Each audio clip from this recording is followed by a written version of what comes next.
Let News TV, la chaîne de la génération consciente.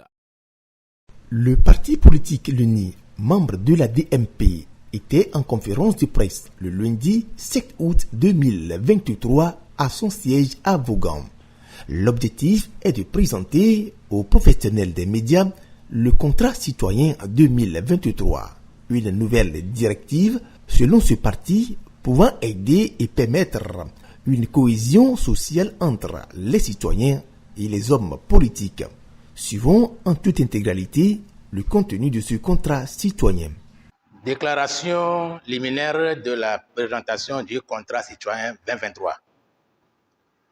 La démocratie identifie l'exercice d'un pouvoir dont le foyer est le peuple, à la fois dans son origine, son exercice et sa destination.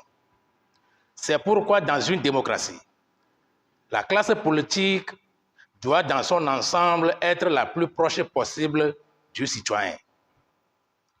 Le peuple togolais reprocherait à la classe politique d'être trop éloigné de lui et perd par conséquent la confiance en cette dernière.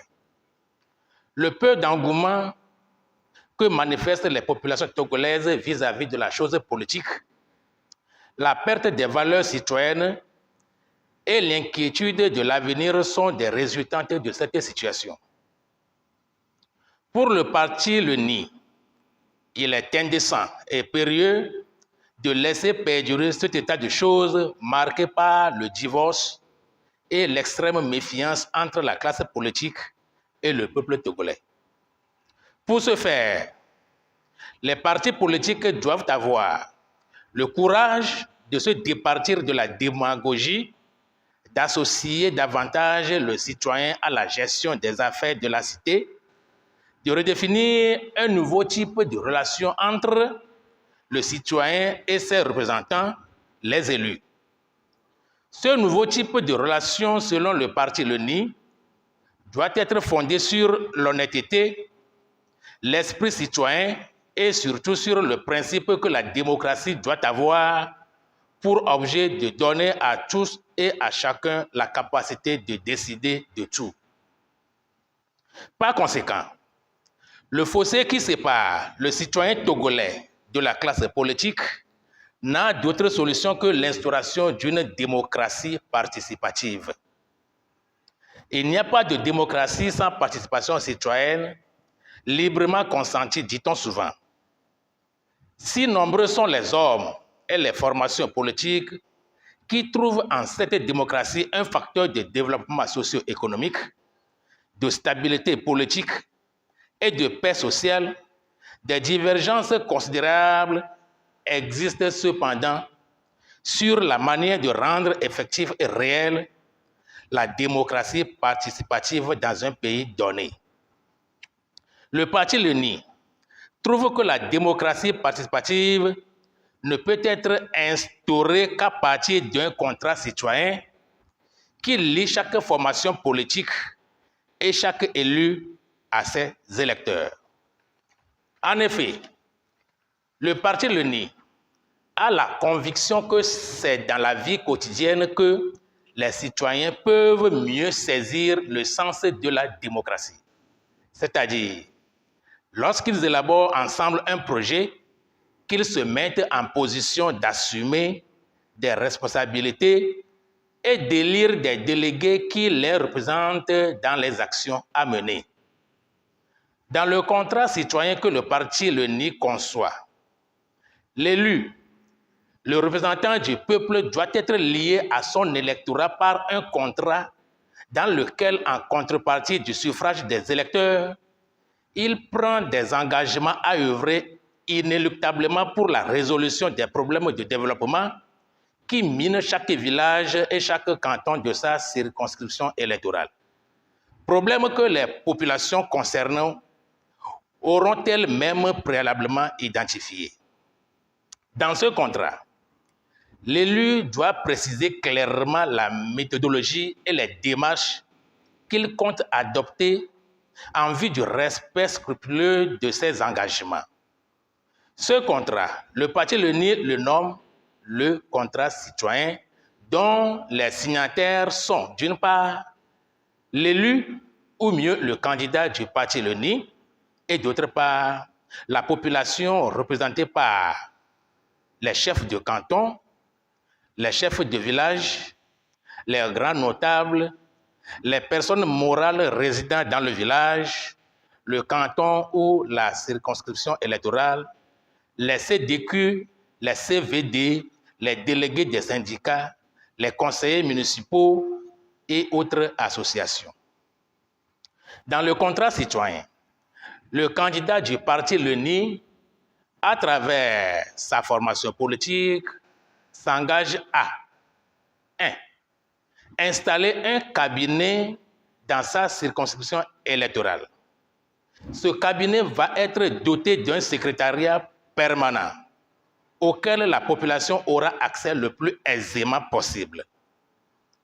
Le député du parti aura ses jours d'audience clairement signifiés pendant lesquels les populations peuvent le rencontrer en personne dans son cabinet. 2. Faire dans chaque canton ou village de sa circonscription électorale une réunion semestrielle au cours de laquelle il pourra échanger avec les autres signataires du contrat des problèmes de développement de la localité concernée. Lors de la première réunion des lendemains de son élection, le député du parti LENI avec les responsables locaux et les autres signataires du contrat identifie et recense les problèmes qui freinent le développement du village, du canton et de la circonscription. Puis ensemble, il procède avec ses partenaires signataires du contrat à une hiérarchisation des problèmes. 3. Organiser à la fin de chaque année une réunion dans chacun des villages ou cantons de sa circonscription avec la société civile locale. Cette réunion vise à définir les priorités auxquelles il va s'atteler l'année suivante. Ces priorités constituent sa feuille de route annuelle qui doit avoir impérativement l'approbation de la société civile locale. Ensemble avec les populations locales, le député va répertorier et mobiliser les ressources nécessaires pour l'accomplissement des priorités précédemment définies. 4. Faire à mi-parcours de sa mandature une évaluation opérationnelle de ses activités. Cette évaluation a pour objet de vérifier la disponibilité des ressources prévues, la réalisation des activités planifiées et le niveau d'atteinte des cibles visées. Compte tenu des résultats de cette évaluation, le député, en accord avec les acteurs du terrain, qui sont les membres de la société civile locale, peut procéder s'il y a lieu aux ajustements nécessaires en vue d'une meilleure réalisation des projets et intensifier le plaidoyer pour l'acquisition des financements. 5. Proclamer sa profession de foi d'être dans sa circonscription électorale l'animateur du développement, le coordonnateur de toutes les énergies et compétences, l'émissaire de ces électeurs qui doit aller défendre les intérêts de ces derniers auprès du gouvernement, des communes, des ONG, voire auprès des institutions internationales. 6. Mettre en place un comité de suivi de l'application du contrat citoyen COSAC dans chaque village ou canton de sa circonscription électorale. Ce comité aura pour tâche de veiller au respect scrupuleux des engagements pris par le député du parti LENI.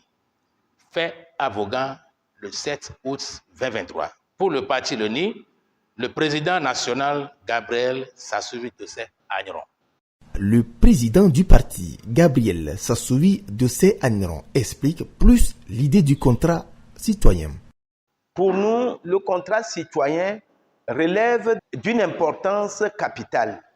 Nous avions fait un sondage à travers un projet que nous avions appelé Ma Vision. Et la synthèse de Ma Vision montre la préoccupation de nos populations à savoir ce que leurs élus peuvent leur apporter, et cette question est posée en amont au processus électoral. En d'autres termes, ils demandent aux élus de commencer une réalisation dans le milieu. Et d'autres questions aussi émanaient de la population pour dire qu'une fois les élections passées, ils n'ont plus l'opportunité de rencontrer leurs élus. C'est la synthèse de ces préoccupations qui a amené le parti LENI depuis 2006 à concevoir le contrat citoyen. Et que cette année, nous l'appelons le contrat citoyen 2023 pour montrer l'évolution qu'il y a eu dans la pensée. La pensée du contrat citoyen est bâtie sur la démocratie participative. Comment faire en sorte que tout citoyen de notre société soit lié par le vote et savoir qu'ensemble, nous devons participer à la réalisation des projets du développement de notre milieu. Voilà ce qui est tracé.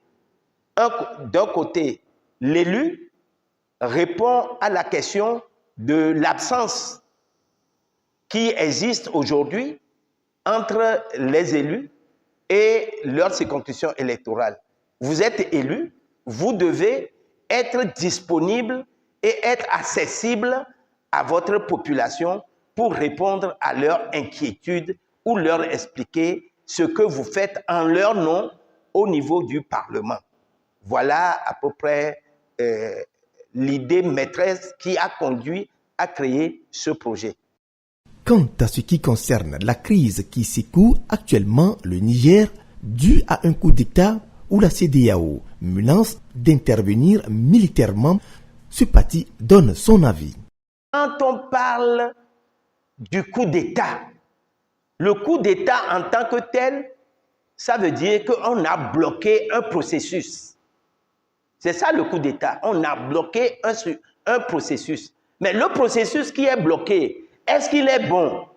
Est-ce que ce processus-là respecte les lois démocratiques? Ces processus-là, imposés par la France, imposés par l'impérialisme international, imposés à nos populations, ces processus, vous avez vu, au Togo, on a appelé la CEDEAO à venir nous aider à régler un problème démocratique.